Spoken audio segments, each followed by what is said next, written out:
What's good, YouTube? It's your boy Leo coming to you guys with yet another video. So, as we all know, on Raw, we did see a shocking moment with Io Sky winning the Women's World Championship from Rhea Ripley with a little bit of interference, technically, kind of, with Bianca, but Bianca really didn't really do much, and I thought the whole match was going to get DQ'd because usually if you put your hands on an opponent during a match, the match is automatically thrown out. We've seen it recently in the lead up to Elimination Chamber when we did see Rhea Ripley get involved when it was Io versus Liv Morgan in an Elimination Chamber qualifying match. Rhea Ripley did put her hands on Liv. Liv got the win via DQ. So we did see some stuff like that potentially end up happening. So people were kind of confused, but the thing is, this makes some things a little bit more interesting because with Rhea Ripley losing, it makes a little things more interesting because now it seemed with the promo that she did cut afterwards, it seemed like she might be going back to back to being a heel somewhat. I'm not sure. Maybe she might be the tweener, but I do think at some point we're still gonna try to get Bianca turning heel and everything like that. And we already know Io will be the clear-cut babyface, so I think the dynamic potentially will be Io going as the babyface champion, Rhea probably being the tweener, which is kind of blurring the lines of being a heel and sometimes a face as well. The crowd does love her, so you got to take that into a consideration as well. And then Bianca might be the heel because we've been seeing some stuff being teased and set up as well. Because when she did win the chamber, and then they asked about Bianca being asked about Jade, she really didn't say much. She kind of just like didn't ignored it like as if it didn't happen. So I think that is the route that we're going to be leading to. Now, a lot of people have been going on their discourse with should this match be a one-on-one match? Should it be a triple threat match? Or whatever the case may be? Or should it even be a fatal four? Because I've been seeing a lot of people say Liv Morgan should be at it. I'm going to break all that down and more. So, we already know as it stands right now, it is going to be Io versus Bianca. Now, that is a banger of a match if I ever seen it on its own. That's a good match. That's a fire match. That's an instant classic waiting to happen. But with the introduction of Rhea Ripley, we know she's going to want a rematch. She's going to feel some type of way with Bianca. She's not going to really feel some type of way towards Io because Io did pin her. She did say it in the promo. But I think there is going to be some beef being built up with all three women, at least especially for Bianca and Rhea, based off what happened on Raw. And I do think at some way, shape, or form, maybe we see Rhea Ripley go to Adam Pearce. She says, I want a rematch. Maybe Adam Pearce tells her, okay, you got a rematch. Or he might say, well, you have to earn your rematch, or whatever the case is, and she figure out some way somehow to get involved and make it and turn into a triple threat. That way we use that triple threat to maybe keep both Bianca and Rhea protected, and then ultimately set up their feud potentially down the line as well, because we know going into WrestleMania, I think that was the highest speculated match that people wanted to see, is the two biggest stars in your division, Bianca and Rhea, who are the most dominant in your division, might I add, finally clashing, because we never really seen them face on main roster. We've seen teases multiple times, but the last time we seen those two compete was back when they were both in NXT, and let's be honest, both of these women have elevated their careers to a whole different level and are way bigger than they were back in NXT. So, we do know that they're going to want to lead to that, lean into these two having beef, and maybe turn into a feud, maybe if it's a one-on-one post-WrestleMania. Or if one of them is the champion, because I do think possibly Bianca might end up winning the championship, and stuff like that. And then not only that feud, but we also might be teasing the Jade Cargill and Bianca feud as well. So those are two big money feuds you could be telling post WrestleMania for Bianca if she is the champion.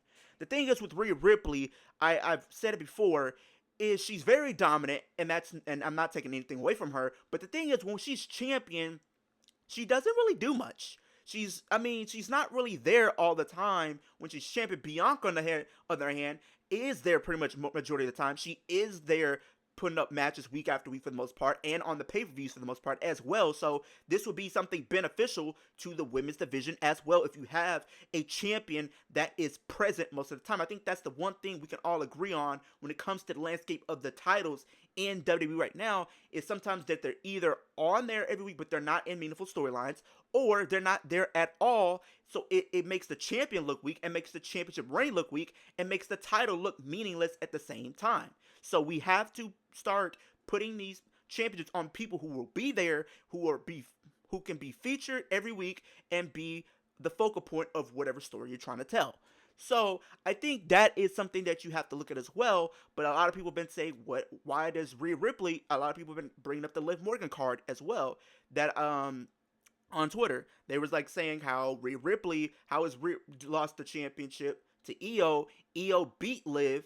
Liv already had some bad blood with kind of with Io because she already beat her. She literally didn't never got a rematch for the with Rhea Ripley. So maybe Liv might have some gripes there, and I'm not gonna say it doesn't make sense for her to be upset based off of storyline reasons because she didn't get a rematch, and the person she beat is the champion, and the person that didn't even qualify for the chamber is champion. So if you wanted to turn that into a storyline, you realistically could, but I just don't think they are, only because they just put her back in the tag team division. If she's in the tag team division, I just don't think they would literally risk that only to put her in this match. Well, let's be honest, she's not gonna win if you put her in there.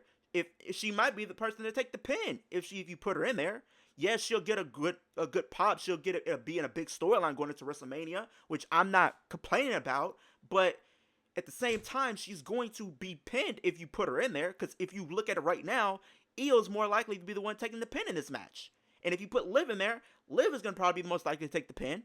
So why not put her in a storyline where she can potentially get a win on a big stage of WrestleMania, and then maybe focus on whatever tension is still left with those three after Mania. If you still want to do all three of these be involved around the title picture after Mania, then yes, you can automatically assume you could put in a Liv Morgan there, or if we're doing a draft, you move her over to SmackDown. There's different routes that we could go here, but I think we are literally going to be getting a triple threat. A lot of people, including myself, going into Chamber thought it was safe to say that Bianca probably would have went after Jade. That would have been the feud. Then we would have got Rhea, Liv, and Io one-on-one in a triple threat, because I think that was the story that they were kind of building, but that might be the story that they might build for after Mania. We don't know, but it stands right now. It's gonna be those three women, Rhea, Bianca, and Io, because if you want to be honest, those are your technically three biggest stars on Raw outside of Liv Morgan. So you kind of have to do something there. And Bianca is not really on Raw, but you kind of get the picture. She's on the posters for Raw, so it's kind of safe to say that she's probably gonna get moved to Raw at some point in the near future. So it's one of those things. It's just like it was going to bound to happen. She was bound to go to Raw at some point. So but yeah, I think that's kind of what they're gonna do. I think they're gonna stick to this triple threat. They'll they'll probably have Bianca win the title, then maybe. But you also have that underlying story where Rhea has never beat Io. Io is pretty much the one woman she can't not beat. I think that is a compelling story that I think I can sink my teeth into as a fan of both of these women who have history going back to NXT, who've produced some great matches, even on last week's Raw as well. And I'm looking forward to see what these three women can cook up as we head into WrestleMania 41 this year. But y'all comment down below, let me know what do you guys think of this storyline? Do you guys think it should be a one-on-one match between Rhea Ripley and Bianca? You think it should have stayed that way? Are you guys happy that Io won? Are you happy with them doing a triple threat? Do you guys think Liv Morgan should have been in this in some way, shape, or form? Do you guys think it's gonna lead to a fatal four-way? Y'all let me know in the comment section down below. Road to 2,000 subscribers, but the ultimate goal is 10K subscribers by the end of 2025. But with that being said, hope everybody has a great day, great rest of your week, and I'll see you guys in the next video.